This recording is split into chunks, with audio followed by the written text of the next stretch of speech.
Hello gorgeous soul, welcome to your July astrology. Okay, it's a bit intense at the get-go as we have Saturn going back into Capricorn, and of course we have the full moon in Capricorn lunar eclipse. A lot of energy coming in, but it's a little bit more mellow than June. Here's your monthly astrology.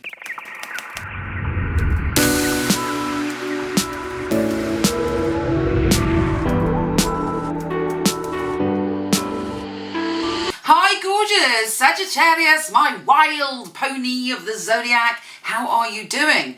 Well, we have an interesting week. We have Saturn for the next 6 months going back to your position of money and security and all those things that are about structure, which you're not necessarily too keen on, but Saturn has been there since 2017. In fact, Pluto has been there since 2008. So this is a very profound soul lesson for you. You're at the end of it. It's just like being at the end of your degree. This is it. You've got 6 months to go.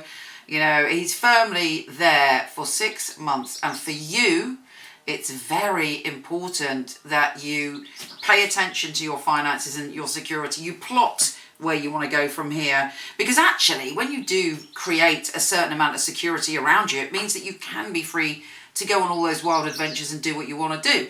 And if it wasn't enough that Saturn is going there, we have a full moon in the same energy with the eclipse.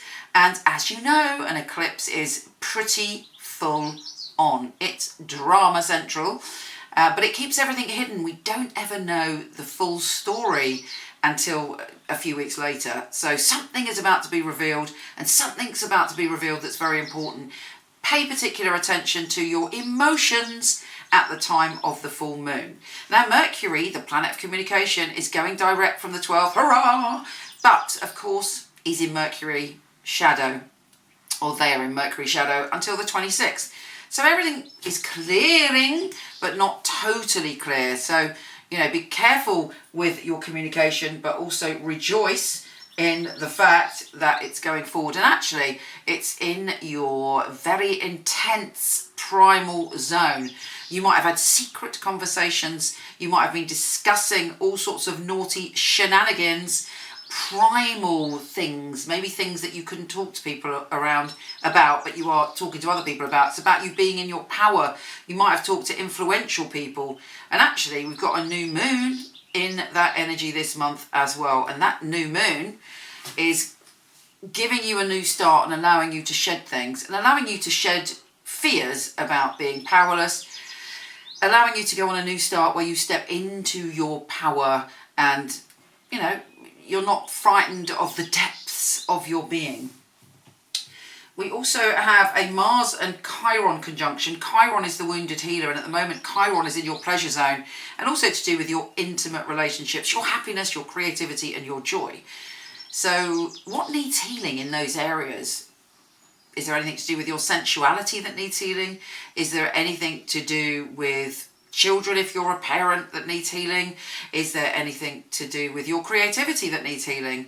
You know, you might be cast back in time, but you're very passionate about healing, and it could be connected to a father figure or a strong masculine energy.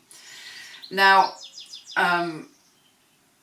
the sun is shifting signs of going into your adventure zone, and you're going to love that, baby, because you're like, yeah, I was made for this time, because you are the most adventurous of them all. So you're opening up, you're feeling much more sunny when it comes to the end of the month. We then have Mercury opposing Jupiter, but really that means don't be over cocky or cautious when it comes to business deals, talking about power, talking about money, talking about security.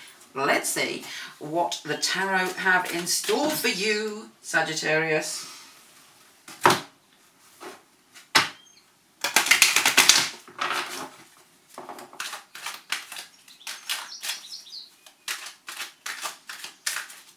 Okay, Sagittarius, it's time to get in touch with your emotions, or you may be around someone, a Cancer, Pisces or Scorpio, who is being open about their emotions. Sometimes you might find them a bit lazy, you want to kick them up the bum, but you know, that's their journey.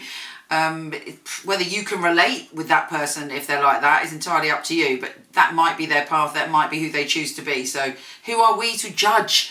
But this person is around you and influencing your week in some way. And actually, They are probably helping heal you by being very emotional. So don't sort of turn it around and judge them if they're not sort of succeeding in the way that you think. They have a lot to offer you, a lot of emotional currency, emotional strength, emotional value that's going to help you. And also they may believe in your creativity, because this is the Star, and the Star comes after the Tower that's in the tarot as a natural progression. The Tower is about upheaval, drama, shock, and then the Star comes, which is deep healing, creativity and inspiration. So that's a fabulous card to have this week. Yes, you've needed to do a healing. There's been a lot of pain around you, but it's old pain, and that's the Chiron. This card's coming up a lot this week because it's Chiron. It's all about old pain and healing it. But guess what? You can do it. The Ace of Cups. Your cup has the potential to run over with healing and love and wonder this week. It's a great card, the Star and the Ace of Cups. And then you've got the Nine of Pentacles, which is perfect because it's a balance between security, you know, and nature, and feeling like you are succeeding, you're getting there. You've got that moment of peace to look around you at what you've created. Well, my darling Sagittarius, a lot to chew on. Do come and see me on Instagram. I would love it if you did, to be honest with you, at Michele Knight, Michele with one L. And also I've been asked to join Cameo. So if you want a personal message from me, then come and see me there. So much love to you. Take care, gorgeous, and I'll speak to you soon.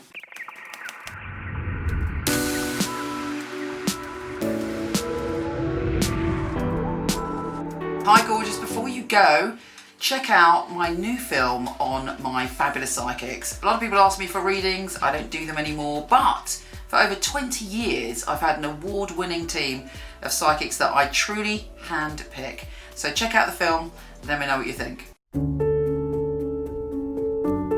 The purpose of a reading, I feel, is very much to inspire people and to empower people. It's about hope. It's about guidance.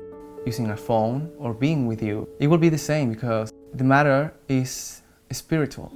It's very important for me that the client feels spirit with them. So it was a psychic reading. I don't remember the readings right after because it's not myself giving that, it's actually coming from spirit.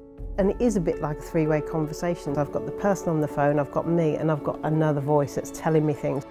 I even shock myself, things that I come up with, and I think, how did I get that? I'm channeling messages only for one purpose, to help people. It's been able to help somebody have a map back to where they've got lost from. My priority is to connect to your truth and have the best life that you can have.